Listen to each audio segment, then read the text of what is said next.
everyone, how's it going? My name is Kevin O'Leary and I'm the product manager for Battlefield Bad Company 2. Awesome. And I just got shot down. Good one, Tyler.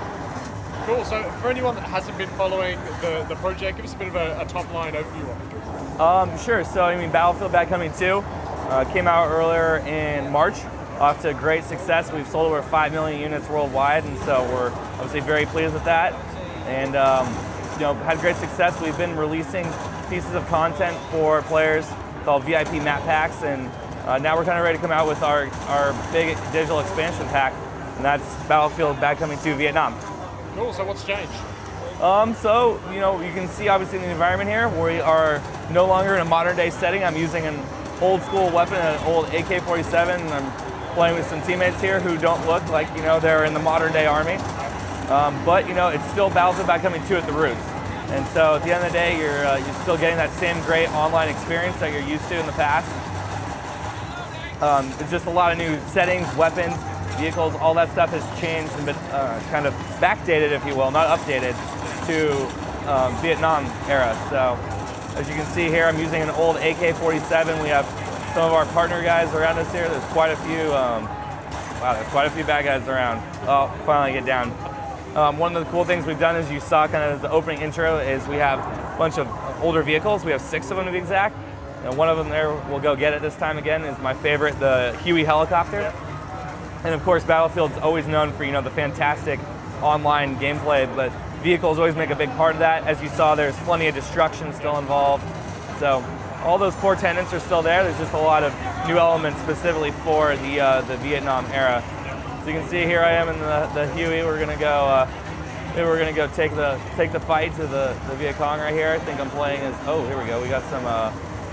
Somebody doesn't want you to. Yeah, someone doesn't want me to. So we're gonna come in hot in a second here. We also have a whole bunch of. Nice. There we go. Let my teammates take it out the rest of the way. Woo. Going from a modern setting to Vietnam, where you are limited by the kind of era-specific stuff that you can put into the game, is that a challenge or an opportunity? I think it's a little bit of both. You look at it in the terms of the fact is we wanted to make an expansion pack out of this game, and we didn't want it to be just new content and for the sake of content. So it's a really cool experience when you get in there. You look at the numbers and stuff, and you're like, okay, there's new weapons, there's new maps, there's all that new stuff. But at the end of the day, I can still come in here and try and do, come in there and try and dump a vehicle right on him. Kill this guy down for us. There we go. So at the end of the day, it's a brand new experience, but still feels like Battlefield. And one of the cool things that we have in the game, you have small things like we talked about the weapons, the new vehicles. There's 4 new maps, which give you a lot of new area to go in and play around in.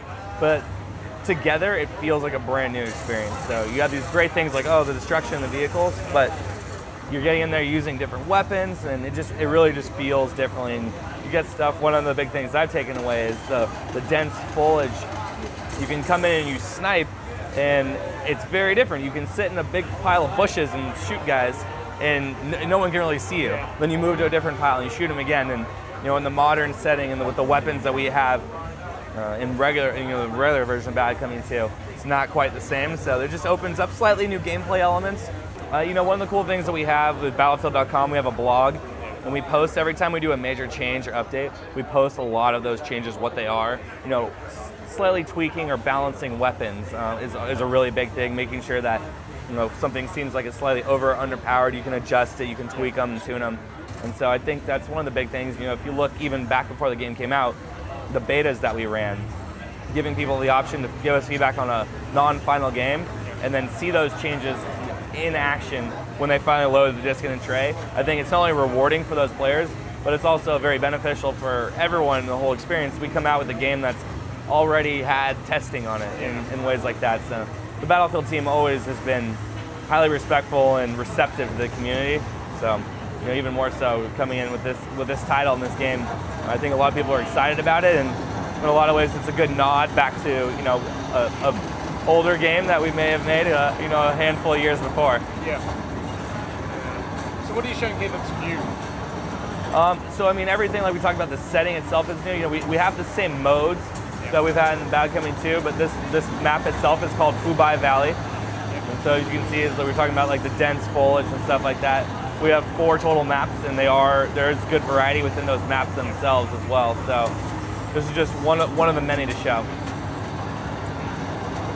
And you'll recognize it's kind of traditional conquest mode. Oh. So now I'm going to switch to the gunner and see if I can.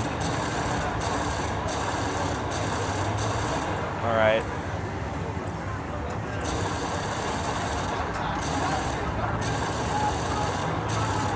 You can see like the vehicles are still like very centered in the game, trying to take out this Huey helicopter from afar, and now I just overheated my gun.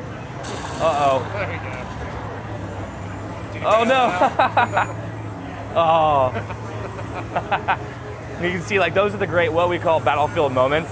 Those great classic like archaic elements that you can't really script or you know, try and reenact that. It's going to be really hard, but they're amazing and they're fun. I mean, that's that's a great piece to have on screen and recorded. So in terms of tech, obviously wanting to support the game really heavily post-launch. Yep. What kind of process was put in place during development to allow for continual update of the title post-launch? I mean, I think the first thing you're going to look at is what we did with the VIP map packs, and we rewarded a lot of our loyal customers, the guys that keep coming back, the ones that we know are going to be interested in the game, and we let them know that like, hey, all right, we're going to be giving you guys revised maps, like different modes that you played. For example, like Nelson Bay was a really cool map that people liked, and we opened it up to a different mode that you can now try it in a different scenario. And obviously, the difference between Conquest or Squad Deathmatch or Rush, there's, we make different modes for a reason, and so give people good reason to come back and try new stuff. It's coming out on all 3 platforms that we support, so PlayStation 3, Xbox 360, and PC, and you'll be looking out for it later this winter.